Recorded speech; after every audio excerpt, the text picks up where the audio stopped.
अस्सलाम वालेकुम, मैं हूं रेहान तारिक और आप देख रहे हैं दस्तक। पीटीआई ये दावा कर रही है कि हुकूमत को उसके इदारों के साथ लड़ाना चाहती है, जबकि पीटीआई पर इल्जाम लगता है कि उसने अपनी सियासत के लिए इदारों की साख को दांव पर लगाने की कोशिश की। हुकूमत बार बार पीटीआई को 9 मई और 26 नवंबर के वाकयात का ताना देती है, लेकिन पीटीआई का मौक़िफ़ है कि वो इदारों से कोई टकराव नहीं चाहती, लेकिन हुकूमत की ख्वाहिश है कि पीटीआई और इदारों में फासले बरकरार रहें ताकि हुकूमत का रास्ता साफ रहे। और अब वज़ीर आला केपी के अली अमीन गंडापुर, जो इदारों के करीब तस्वुर किए जाते हैं, उनका यह दावा है कि 26 नवंबर के दिन पाक फौज ने कोई मज़ामत नहीं की। 26 नवंबर के दिन हुकूमत ने हालात ख़राब किए। अली अमीन गंडापुर बड़ा दावा कर रहे हैं कि गोली क्यों चलाई के हवाले से बार बार चीफ स्टाफ से सवाल किया, जिस पर आर्मी चीफ का कहना है कि हम हुकूमत के मातहत आते हैं। हुकूमत ने आर्टिकल 245 नाफिज किया था, उसके तहत जो कुछ भी हुआ वो हुकूमती अहकामात पर हुआ।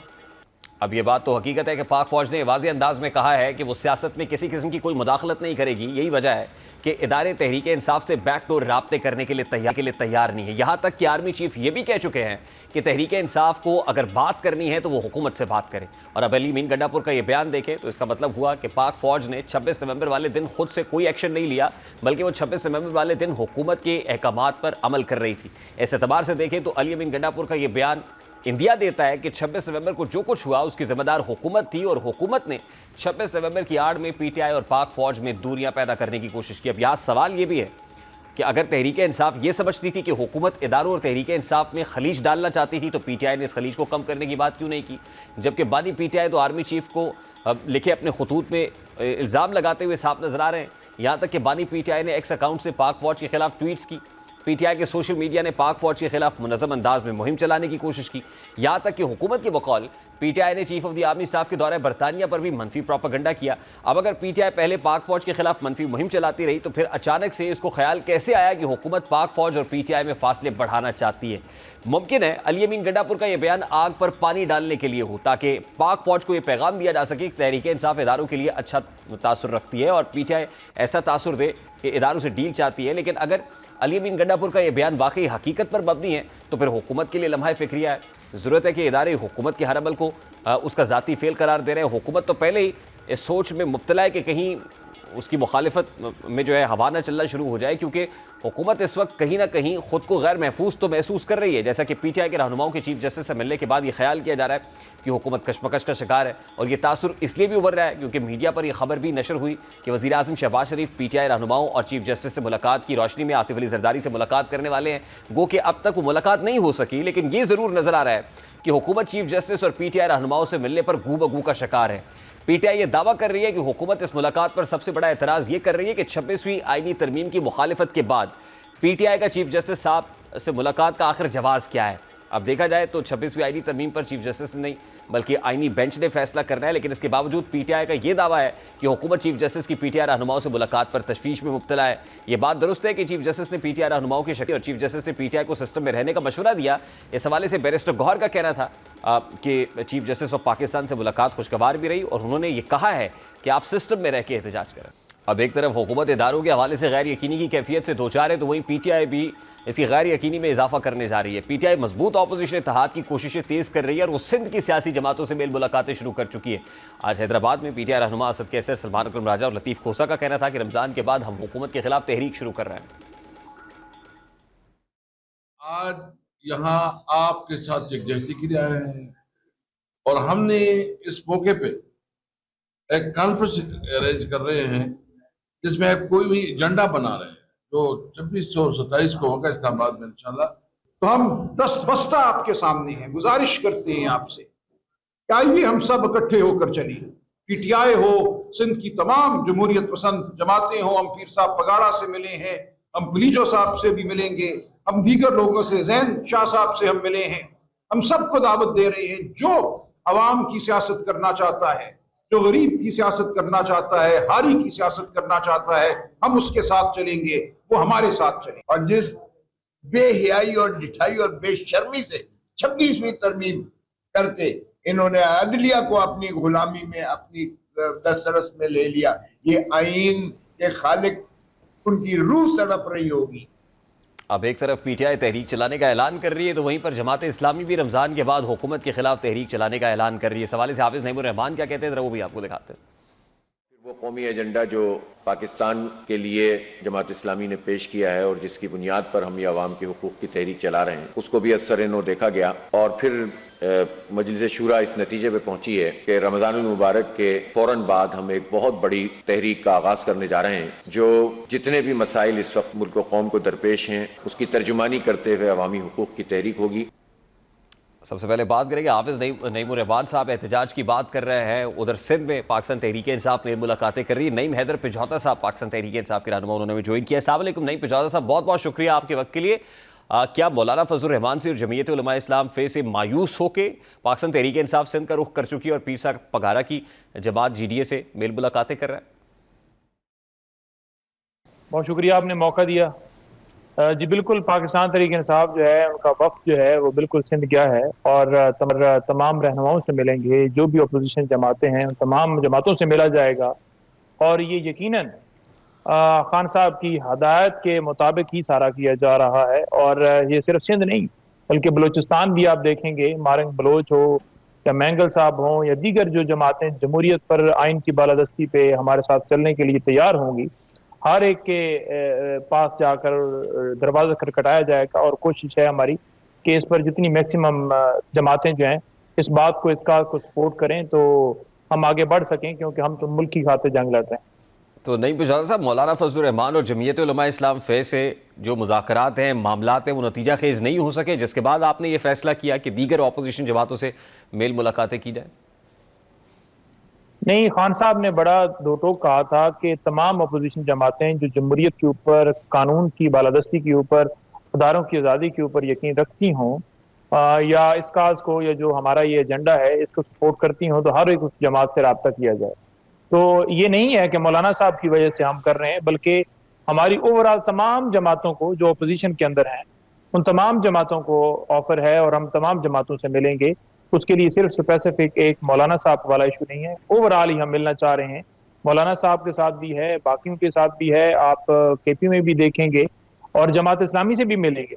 जमात इस्लामी के हवाले से भी खान साहब ने कहा है और उन्होंने एक एक जमात का नाम लेकर बोला है कि इन तमाम जमातों से रब्ता कीजिए, क्योंकि जो एजेंडा है हमारा उसके के ऊपर अगर वो मुत्तफिक होते हैं तो यकीनन हम मिलकर जो है वो रमज़ान के बाद एक ऐलान करेंगे। पूरे पाकिस्तान के अंदर एहतजाजों के हवाले से एक लायामल बनाया जाएगा, डेट दी जाएगी और जगह का तयन किया जाएगा और फिर उस दिन के ऊपर बेहतरीन तरीके से हम एहतजाज करेंगे। स्ट्रीट मूवमेंट की तरफ बेसिकली हम जा रहे हैं। देखिए, जमात इस्लामी का तो प्लान ऑलरेडी है रमज़ानुल मुबारक के बाद कि वो एहतजाज करेंगे, लेकिन पाकिस्तान तहरीक इंसाफ ने क्या प्लान कर रखा है?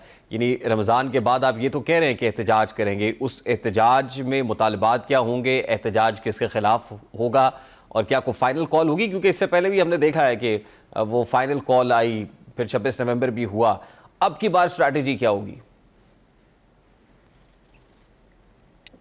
देखें, जो फाइनल कॉल पहले भी थी वो फाइनल कॉल अल्हम्दुलिल्लाह कामयाब हुई। अवाम निकली, अवाम ना निकलती तो कभी भी गोली ना चलानी पड़ती। ऑफिस कदर फैल गया था, देख रहे थे मुकद्दरा और तमाम हल्के के अवाम जो है वो इस्लामाबाद की तरफ रुख कर चुकी है और यकीनन जब ये बैठेंगे तो फिर इनके मुतालबात भी मानने पड़ेंगे। और जिस तरह क्राउड था, चार्ज क्राउड था, जो लोग निकले हुए थे, जिस तरह से वाए हुए थे, तो यकीनन इसी वजह से फिर गोली चलानी पड़ी। वो कामयाब कॉल थी। ये गोली चलाने का सवाल तो अली अमीन गंडापुर साहब कहते हैं, chief of the army staff से जब किया है उन्होंने रेफर किया आर्टिकल 245 को और हुकूमत की तरफ कि हुकूमत से पूछें, ये हुकूमत ने किया। फॉर्म 47 के मुताबिक ही ये बने हैं। इनकी अपनी औकात तो एक काउंसिलर का इलेक्शन जीतने की, एक चेयरमैन का, एक वार्ड का इलेक्शन जीतने की नहीं है।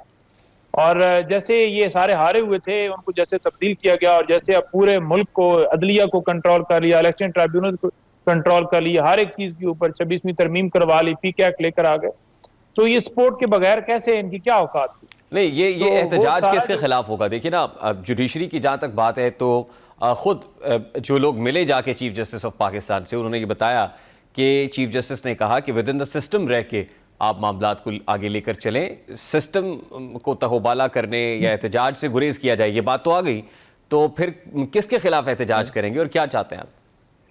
देखें, चीफ जस्टिस ऑफ पाकिस्तान से भी जो मीटिंग थी हमारी लीगल कमेटी के भी इजलास हुआ था, खान साहब का जो हुक्म था उस तमाम हुक्म के ऊपर बहस हुई और उसके बाद हमने डिसाइड किया कि हम जाएंगे, मिलेंगे एक तरफ नुक्ता नज़र ये भी था कि हम नहीं मिलते, इससे जैसे ना जाए कि हम कोई उनको एंडोर्स कर रहे हैं, उनकी जो क्रेडिबिलिटी है उसको हम ना तकवीत दे दें। बल्कि जो है वो ये भी इस बात के अंदर बात हो रही थी कि जैसे वो शहबाज शरीफ साहब और उनके साथ जो वजीर कानून और अटॉर्नी जनरल खड़े हैं, तो वो उस बात के ऊपर भी कहीं मोर ना सबत हो। लेकिन जब सी रासल गुफ्तगू हुई, तमाम पहलुओं को देखा, तो मेजोरिटी ने फिर ये डिसीजन लिया, और उस डिसीजन के पीछे फिर जब मेजोरिटी की ये राय थी, तो तमाम लोग जो उसके ऊपर दूसरी ख्वाहिश भी रखते थे, उन्होंने भी फिर उस बात को एंडोर्स करते हुए ये इस नुक्ते पे हम सारे आए कि हम मुल्क की खातिर जाएंगे और चीफ जस्टिस साहब का ज़मीर जोड़ेंगे, हर उस शख्स का ज़मीर जोड़ेंगे, हर उस दरवाजे पर जाएंगे जहां से हम इस मुल्क की खातिर जिनसे बात कर सकते हैं। ये एहतजाज किसके खिलाफ होगा, और क्या चीफ जस्टिस ने जो आपको मशवरा दिया, आप चीफ जस्टिस के मशवरे पर भी अमल नहीं करेंगे कि सिस्टम में रह के खेलें? देखिए, सिस्टम के अंदर रह के हम खेल रहे हैं, हम कोई बाहर हम तो पाकिस्तान में कर रहे हैं, हम तो पाकिस्तान की अदालतें उनसे रजू किया हुआ है, हम पाकिस्तान की आवाम के साथ होते हैं, हम पाकिस्तान की आवाम के पास वोट देने जाते हैं, हम पाकिस्तान की आवाम की उम्मीद रखते हैं, हम कोई हिंदुस्तान के हिंदुओं से तो उम्मीद नहीं रखते। जहाँ मुसलमान है, जहाँ बुनियादी इंसानी हकूक, हम उस चीज को सराहते हैं, उस पर भी तनकीद करते हैं। और हम एहतजाज का जो रास्ता है, हम अदालती रास्ता भी इख्तियार किए हुए हैं, हम एहतजाजों का पॉलिटिकल रास्ता है, पॉलिटिकल वे है, पॉलिटिकल तरीका है। आपको इजाजत है, आइन का आर्टिकल 17 आपको इजाजत है। हम आप पढ़ें तो आपको नजर आ जाएगा कि किस तरह राइट टू एसोसिएशन है, राइट टू है, और हम उसका हक रखते हैं। हम पाकिस्तान की आवाम का मुकम्मल लड़ रहे हैं, हम पाकिस्तान जाते हैं, हम आजाद हो, हमारे मुल्क में कानून की बालादस्ती हो, हमारे मुल्क की मैशत ठीक हो। हमारे मुल्क की मैशत तब ठीक होगी जब कानून की बालादस्ती होगी, जब कानून की बालादस्ती होगी, मैशत ठीक होगी, आम आदमी तक उसको जो है वो बेनिफिट होगा, महंगाई कंट्रोल होगी, आम लोगों को सहूलत मिलेगी, अवामी नुमाइंदा हुकूमत आएगी, अवाम की नुमाइंदा हुकूमत होगी, वो बेहतरीन हुकूमत होगी जिसके पास अवाम का मैंडेट होगा, वो बागडोर संभालेंगे, उस मुल्क को सही तरीके से चलाएंगे, दुनिया से इन्वेस्टमेंट आएगी, इन्वेस्टमेंट के बगैर ना पाकिस्तान आगे बढ़ सकता है। और सिर्फ वो एक ही बंदा है जिसका नाम है इमरान अहमद खान न्याजी, कैदी नंबर 804 जो है, कैदी नंबर 804 जो है, जो इमरान खान साहब हैं, वही मुल्क को बचा सकते हैं, वही मुल्क को लीड करें तो वही इस मुल्क को जो है बेहतर तरीके से आगे बढ़ा सकते हैं। मैशत भी ठीक हो सकती है, कानून भी हो सकता है, आवाम जो है मोबाइल से ममालिक। और आप ये समझते हैं कि इसका हल सिर्फ एहतजाज के अंदर है, वो लॉन्ग मार्च के अंदर है, वो सड़कें जाम करने में है, वो शहर इक़्तिदार की तरफ रुख करने में है? आप समझते हैं कि यही हल है, बातचीत से इस मसले का हल नहीं निकलेगा? वो कंसर्न क्वार्टर से बात हो या फिर हुकूमत से बात हो या चीफ जस्टिस से जो मुलाकात हुई है, ये किसी मसले का हल नहीं है, अब सिर्फ सड़क पर निकलना ही आखिरी हल है? देखें, हुकूमत ने जहाँ रवैया अख्तियार किया, वो सबसे मुश्किल उनके लिए काम था कि आप कुर्सी छोड़ दो, अवामी मैंडेट अवाम को दो। मुतालबा उनसे नहीं था, इसलिए नहीं रखा कि चेक कर लें कि इनका जो सोच है वो क्या है। जब हमने उनको जुडिशल कमीशन का बोला तो वो से भी पीछे हट गए। ठीक, बहुत बहुत शुक्रिया। नईम हैदर पिछौता, पाकिस्तान तहरीक इंसाफ के रहनुमा हमारे साथ मौजूद थे। अभी एक ब्रेक लेंगे, ब्रेक के बाद जब वापस आएंगे सीनियर सहाफ़ी तजियाकार हफीजुल्लाह न्याजी साहब हमें ज्वाइन करेंगे इस ब्रेक के बाद हमारे साथ।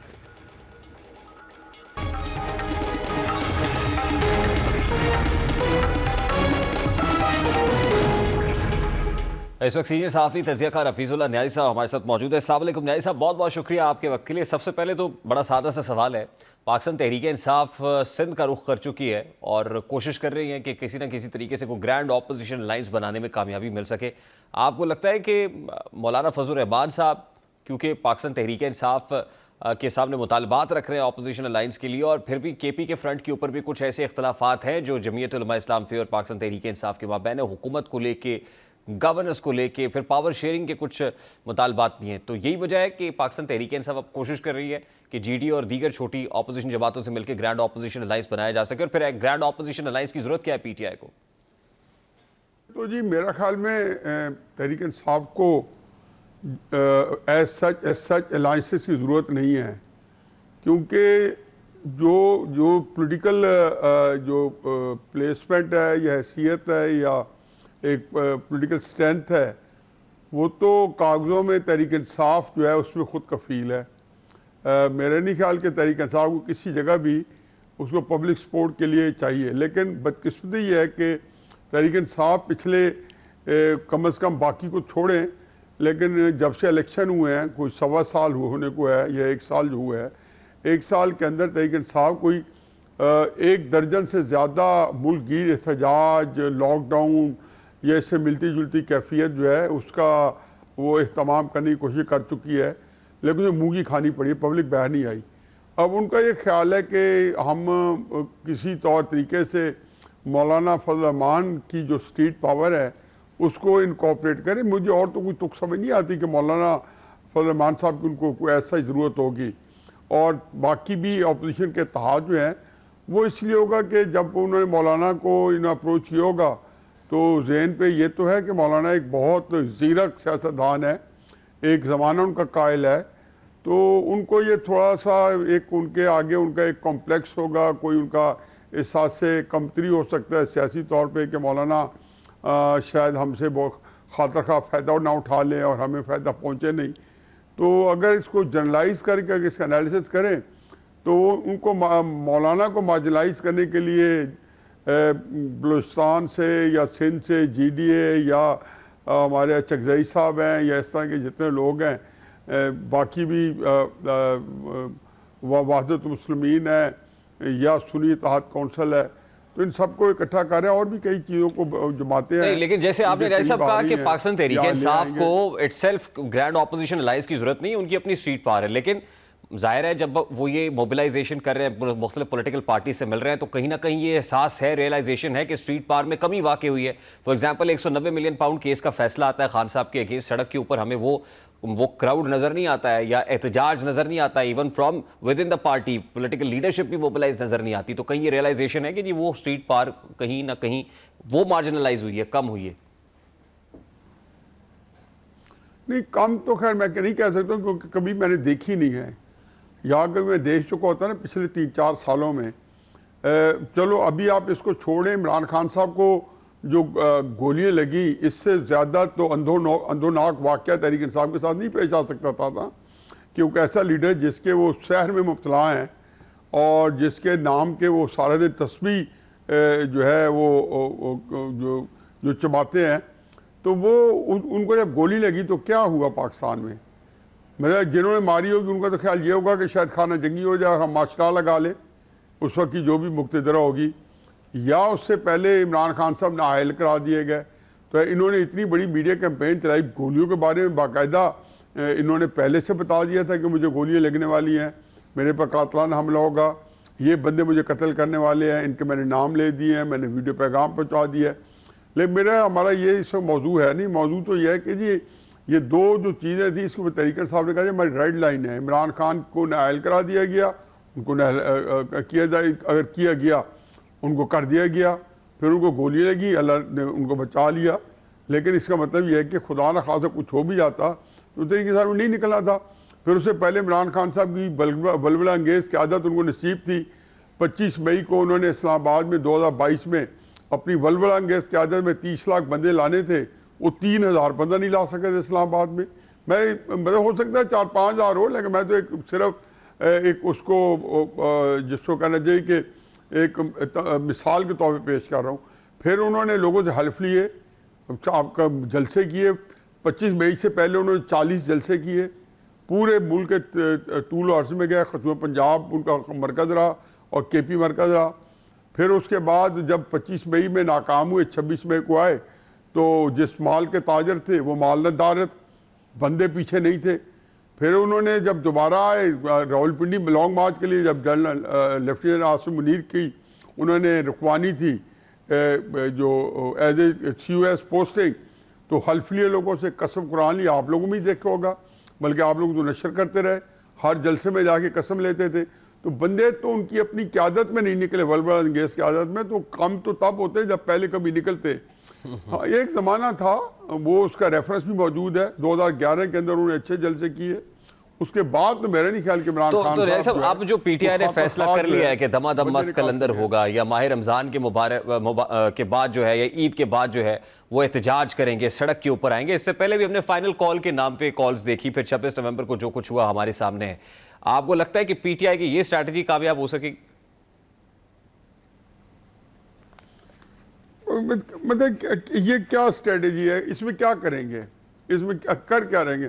तरीके साहब ने सारे काम कर लिए, घिराव जलाओ कर लिया, लॉन्ग मार्च कर लिए, रावलपिंडी में आर्मी चीफ की अपॉइंटमेंट रुकवाने का उन्होंने फरीजा सर अंजाम दे डाला, उन्होंने मुल्क गिर हड़तालें की। इमरान खान साहब ने 8 फरवरी के इलेक्शन के बाद 5 दफ़ा जो है, जहाँ तक मेरी गिनती में आता है, क्योंकि तरीके साहब के एहतजाजों की गिनती करने से मुश्किल है, कि वो कभी हुए ही नहीं हैं। कई तो ऐसे हैं कि बिल्कुल बिन खिले में मुरझा गए। तो मैं कहना बड़ा मुश्किल है कि तो कितने एहतजाज किए, लेकिन जितने किए वो बुरी तरह नाकाम हुए। हर दफ़ा वो जब एहतजाज करते थे या वो ये कहते थे जी कि मैं जिसको कहना चाहिए कि एक क्या रैलीज निकाल रहे हैं, या वो लॉन्ग मार्च कर रहे हैं, या वो कर रहे हैं जी कि हमने वहाँ धरने देने हैं, तो मैं तो उनको अगर अकाउंट फॉर करता हूँ तो वो जो कि पिछले 3-4 महीनों के अंदर नवंबर में SCO थी, तो उससे पहले उन्होंने आके इस्लामाबाद में आके लॉकडाउन करना था, डी चौक बैठना था, फिर ये सारे जब हो चुके तो अब वो कौन सा काम नया करेंगे कि वो कामयाब होगा? मुझे तो ये देखना चाहिए कि दम तरसीलात ज़र रुकवाई, वो पता नहीं वो कह रहे हैं 30% बढ़ गई या पता नहीं कितने % बढ़ गई, मुझे एक फिक्र नहीं है मेरे पास, लेकिन तरसीलात ज़र जो है वो पिछली दफ़ा को पता नहीं कोई 27 से 28 बिलियन आई थी, इस दफ़ा कुछ 33 से 34 बिलियन आ चुकी हैं डॉलर उनके वो इस सारे अरसे में। और हर महीने जो है वो जो है तरसीलात ज़र बढ़ रही हैं। तो क्या मुझे नहीं समझ आती, मेरा अपना ख्याल है कि इमरान खान साहब को जब ये कोई भी नई चीज़ करें, करनी तो अपनी मर्जी है, तो उनको ये सोचना होगा कि वो क्यों कामयाब होगी। अमीन गंडापुर साहब तो आज भी कंसर्न क्वार्टर्स को, एस्टैब्लिशमेंट को विंडिकेट कर रहे हैं, ये कह के कि chief of the army staff से उन्होंने 12 पूछा कि ये गोली किसने चलाई, तो उन्होंने कहा ये तो आर्टिकल 245 हुकूमत से पूछे, हुकूमत का इसमें एस्टैब्लिशमेंट का तो कोई रोल नहीं है। तो आज भी अमीन गंडापुर साहब बड़ी कैटेगोरिकली ये कह के क्या कहना चाह रहे हैं, क्या एस्टैब्लिश कर रहे हैं कि भाई हमारी लड़ाई हुकूमत के साथ है, एस्टैब्लिशमेंट के साथ नहीं है? नहीं, मेरा ख्याल है अपनी आंखों में धूल झोंक रहे हैं। मेरी आंखों में तो नहीं झोंक सकते ना आपकी आंखों में।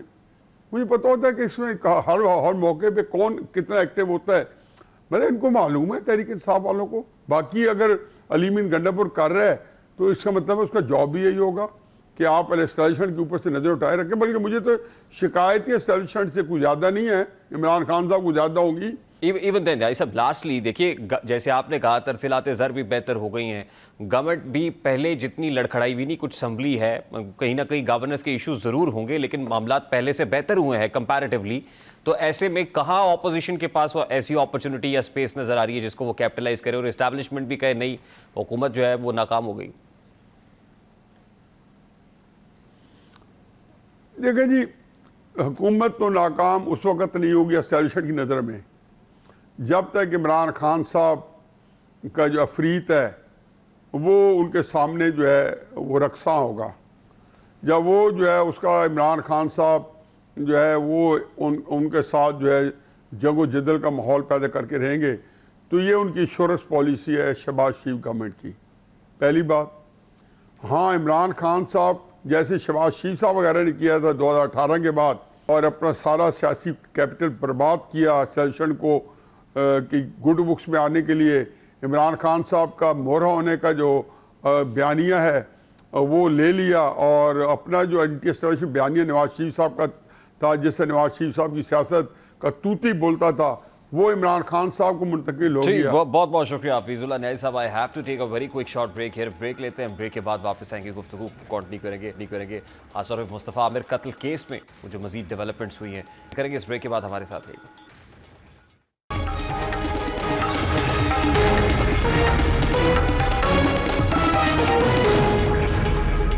मुस्तफ़ा आमिर कत्ल केस सिर्फ कत्ल केस नहीं, बल्कि ये केस कत्ल के अलावा गैर कानूनी असलहे और मनशियात की फराहमी से भी जुड़ा हुआ है। पुलिस जैसे जैसे तफ्तीश का दायरा कार बढ़ा रही है, वैसे वैसे केस के हक़ाइक़ से भी पर्दा उठता चला जा रहा है। जैसे कि मुलज़िम अरमग़ान के घर से मिलने वाली एक राइफ़ल इसराइली साख्त की निकली है। अरमग़ान के घर गैर कानूनी जो असलहा है वो छुपा हुआ था। कानून नाफिज करने वाले इदारों ने 10 फरवरी को छापा मारा। छापे के दौरान सोफे के नीचे से 3 हथियार बरामद किए गए थे।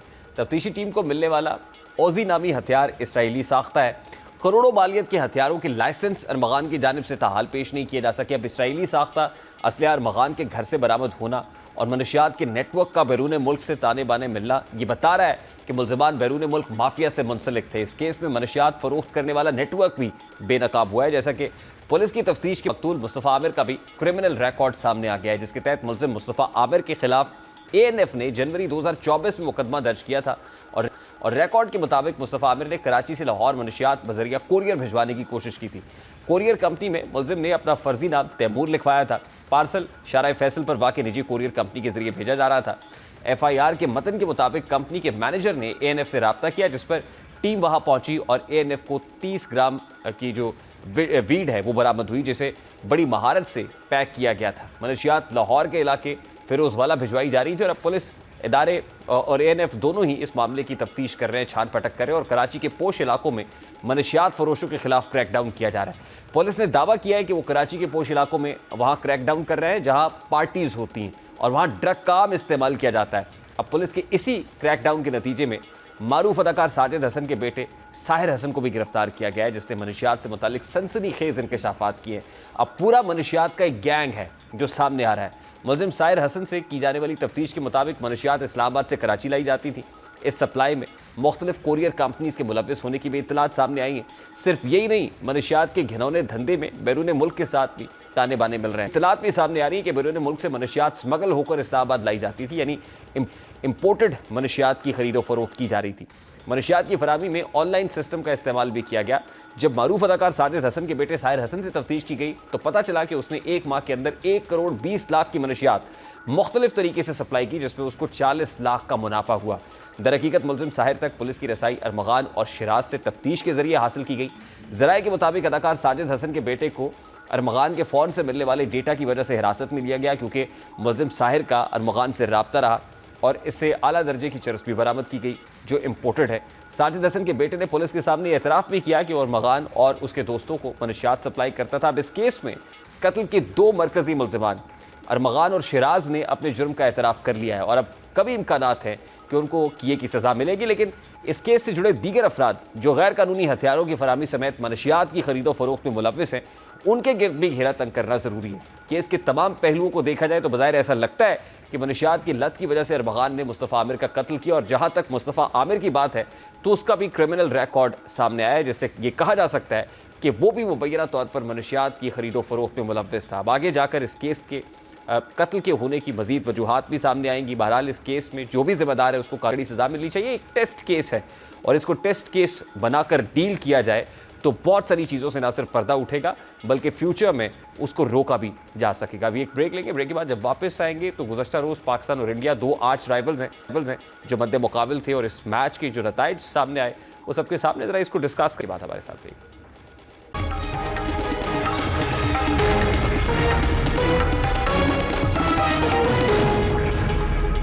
ICC चैंपियंस ट्रॉफी में पाकिस्तान के पास आखिरी मौका था कि वो भारत को हराकर इवेंट में अपने वजूद को बरकरार रखे, लेकिन भारत के हाथों 6 विकेटों के शिकस्त के बाद पाकिस्तान तकरीबन इवेंट से बाहर हो चुकी है।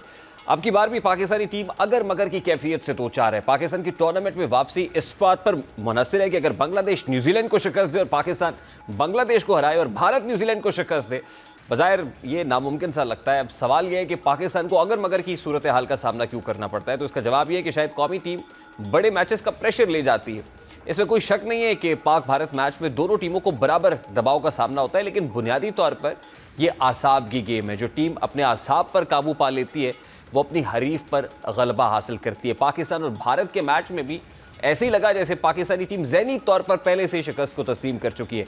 यही वजह है कि भारत के खिलाफ चैंपियंस ट्रॉफी के इंतहाई अहम मैच में पाकिस्तानी बल्लेबाजों ने इंतहाई नाकिस बैटिंग का मुजाहरा किया। भारत के खिलाफ 152 गेंदों यानी तकरीबन 25 ओवर्स में कोई रन नहीं बनाए जा सके। ये 25 ओवर सिर्फ डॉट बॉल्स थी। पाकिस्तानी बल्लेबाजों ने मैच के पहले 6 ओवर्स में 28 डॉट बॉल्स खेलकर इब्तदाई 6 ओवर्स में ज़्यादा डॉट बॉल खेलने का रिकॉर्ड भी बराबर कर दिया है, क्योंकि न्यूजीलैंड के खिलाफ भी पाकिस्तानी बल्लेबाजों ने 6 ओवर्स में 28 डॉट बॉल्स खेली थी।